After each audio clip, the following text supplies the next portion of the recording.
नमस्कार, मैं आरडी भारती और आप देख रहे हैं बिहारी सुल्तान।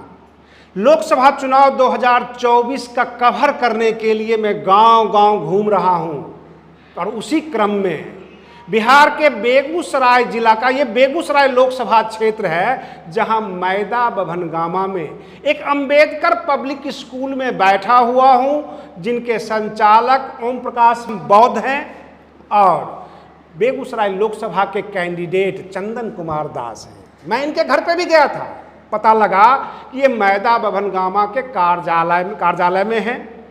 चुनावी कार्यक्रम है, काफ़ी व्यस्त रहते हैं। आज इनसे मैं सवाल करूंगा क्योंकि ये बहुजन समाज पार्टी के कैंडिडेट के रूप में नामांकन किया है बेगूसराय लोकसभा से। आपको बता दें कि बेगूसराय लोकसभा 7 विधानसभा वाली ये लोकसभा है, बहुत बड़ी, जहां के पूर्व सांसद गिरिराज सिंह हुआ करते थे, जो कि सांसद भी हैं, केंद्रीय मंत्री भी हैं। अब की बार जो चुनाव हो रहा है, गिरिराज सिंह उनके अपोजिशन में अवधेश राय हैं। बहुजन समाज पार्टी एक राष्ट्रीय पार्टी है और बसपा ने चंदन कुमार दास को अपना कैंडिडेट बनाया है। ये बेगूसराय सिविल कोर्ट में अधिवक्ता है, कानून से लड़ते भिड़ते रहते हैं। कुछ कानूनी सवाल हैं, यहाँ के जो SC, ST, OBC माइनॉरिटीज के जो सवाल हैं, जो मूलभूत समस्याएं हैं, उनके ऊपर मैं सवाल करूंगा। अगर हमारे चंदन कुमार दास कल को सांसद हो जाते हैं बेगूसराय लोकसभा का जो SC, ST वर्ग है, वो इनसे सवाल करता है कि बेगूसराय का जो SC, ST निगम है, वह यहाँ के SC, ST समाज को कितना लाभार्थी बनाएगा, कितना लाभ देगा और उसके बारे में इनके पास क्या योजना है, ये जरूर बताएं। बहुत धन्यवाद आरडी भारती भाई साहब। मैं बहुजन समाज पार्टी के सच्चे सिपाही के रूप में माननीय बहन जी ने हमें 24 बेगूसराय लोकसभा क्षेत्र का सांसद के रूप में टिकट दिए हैं। मैं उनको बहुत बहुत धन्यवाद देना चाहता हूं। इस देश में जो अराजकता फैला है, किन्हीं से छिपा नहीं है। मैं SC, ST समाज से आपका क्वेश्चन हुआ कि SC, ST समाज के लिए आप क्या कर सकते हैं? हाँ, बिल्कुल। मैं पेशे से अधिवक्ता हूं। मेरा नाम अधिवक्ता चंदन कुमार दास के रूप में विख्यात है और जाने जाते हूं। सवाल है, SC, ST को सभी वोटों लेके अपने अपने राजनीतिक रोटी सेकते हैं, लेकिन उनको जो दशा और दुर्दशा है, कभी उन पर विचार नहीं किया जाता है। इसीलिए बहुजन समाज पार्टी देश की सबसे बड़ी पार्टी है और राष्ट्रीय पार्टी है। बेगूसराय में 2 ध्रुवों की लड़ाई है। मात्र दो ही पार्टी राष्ट्रीय पार्टी लड़ रहे हैं, जिसमें मैं अधिवक्ता चंदन कुमार क्रमांक संख्या 2 से बहुजन समाज पार्टी के तरफ से मैं योगदान दिया हूं, जो बहन जी ने हम पर जताए हैं और इस बीच में लोकसभा चुनाव के पर्व में हमको उतारे हैं। मैं खरा उतरूंगा और SC, ST समाज का जो कानूनी अधिकार है, मैं उनको दिलाने का प्रयास करूंगा।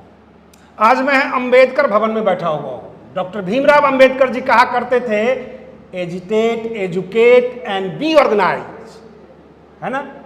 एजिटेट, आंदोलित हो जाइए, एजुकेट, शिक्षित हो जाइए, और बी ऑर्गेनाइज यानी संगठित हो जाइए। बिल्कुल। अब 18 प्रखंड है बेगूसराय जिला में, 7 विधानसभा है। क्या इन तमाम लोगों को 21 लाख मतदाता हैं, इनमें जितने भी SC, ST, OBC वर्ग के लोग हैं, इनको आप संगठित कर पाएंगे, एक जगह ला पाएंगे? क्योंकि बहन मायावती जी ने अपना पूरा जीवन योगदान दिया है। अब आपकी बारी है। देखिए साहब, ये जो देश है बहुजनों की देश है और बहुजनों की देश में मानवर कांशी राम साहब ने साइकिल से चल चल के पूरे देश भ्रमण किए थे और साइकिल से चल के बहुजनों की एकता को मजबूत किए और 1984 में मानवर कांसी राम साहब ने बहुजन समाज पार्टी की स्थापना किए। स्थापना करके एक आवाज़ के रूप में, नेशनल पार्टी के रूप में आज ने तैयार है, और यही बहुजनों की आवाज़ से ही देश को सफलता मिलेगी। इस देश में 85% हम हैं, 85% बहुजनों की बात बहुजन समाज पार्टी करती है। खास करके SC ST माइनॉरिटी को हमेशा आवाज़ को मजबूत करने का काम किए हैं। उन्हीं के पर्पज़ से बहुजन समाज पार्टी आज नेशनल पार्टी, और बेगूसराय से मैं संसद के चुनाव लड़ रहा हूँ। मैं एक पत्रकार हूं, पक्षकार नहीं।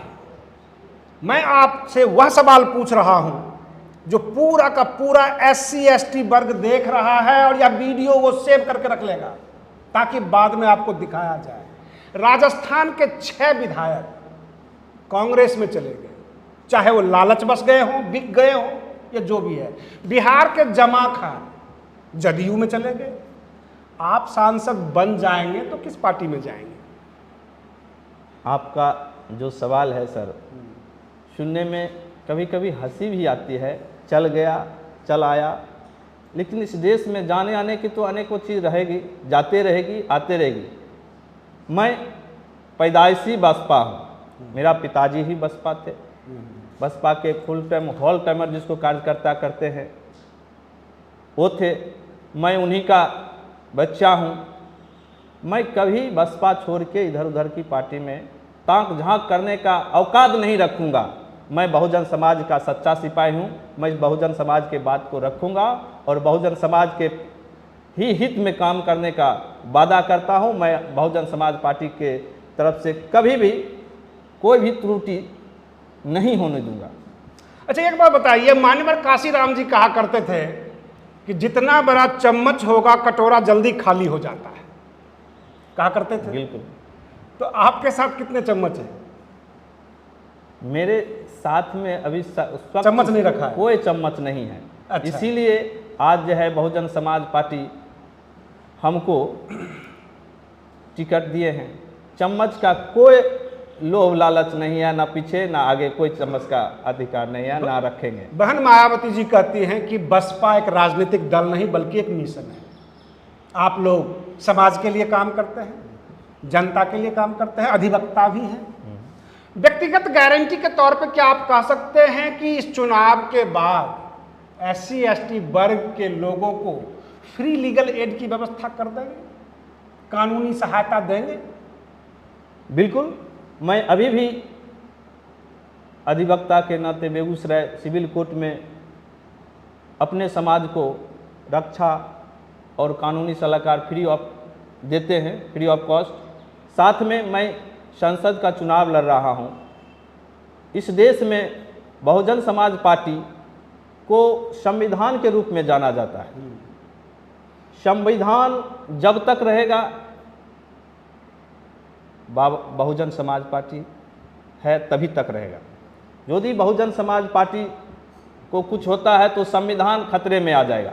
इसलिए मैं बेगूसराय लोकसभा के आवाम जनता को आह्वान करता हूं कि संविधान यदि बचाना है तो बहुजन समाज पार्टी को मजबूत करना होगा, और बहुजन समाज पार्टी के सच्चे सिपाही को हर घर में जाके एक एक वोट को ताकत दिखाना होगा कि बहुजन समाज पार्टी ने क्या किया संविधान बचाने के लिए। मैं संविधान पर विश्वास करता हूं। मेरा संविधान ही सभी कुछ है। मैं संविधान को अलावा मैं कुछ नहीं चाहता हूं। अच्छा, एक बात बताइए, इस लोकसभा चुनाव में जैसा कि आप देखते हैं नामांकन में इस बार 25,000 रुपये नामांकन फीस लग रही है, ऐसा हुआ है ना? पहले तो 10,000 हुआ करता था जी, इस बार 25,000 कर दिया गया है। बसपा एक गरीब लोगों की पार्टी है, बिल्कुल, और सामाजिक रूप से सारे के सारे गरीब हैं। ये खर्चीली लोकसभा चुनाव को आप कैसे मैनेज कर रहे हैं? समाज के लोग आपको चंदा दे रहे हैं, पार्टी ने फंडिंग किया है, या आप खुद सामर्थ्यवान हैं? आपने बहुत बढ़िया क्वेश्चन पूछे कि कहाँ से पैसा फंडिंग कर रहे हैं। मैं डोर टू जाता हूँ। सभी भाई बहनों ने इस देश में बेगूसराय के खास करके जनता हमें मदद कर रही है। हमको ना पैसा है, ना बाहुबली हूँ, बेगूसराय के जनता हमको खड़ा किए हैं, मैं उन्हीं के पैसे से चुनाव लड़ रहा हूँ, हमको चंदा मिलता है, उसी पैसे से मैं आगे बढ़ रहा हूँ।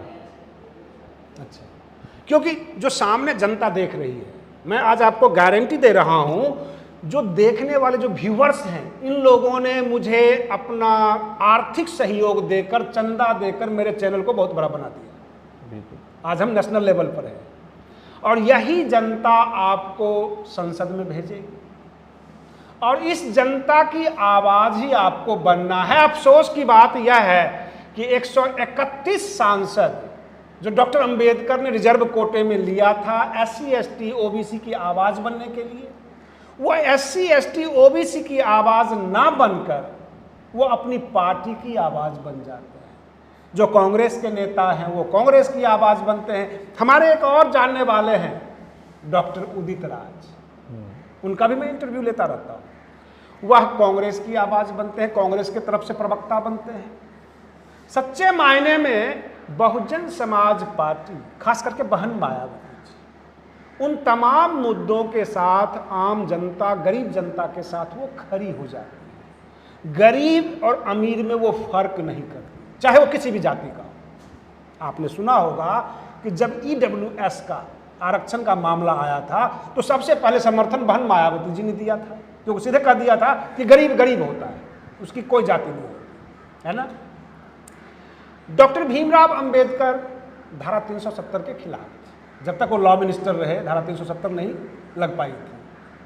और बहन मायावती जी उस वक्त केंद्र सरकार को समर्थन दे दिया जब केंद्र में मोदी सरकार ने धारा 370 हटाई कश्मीर से।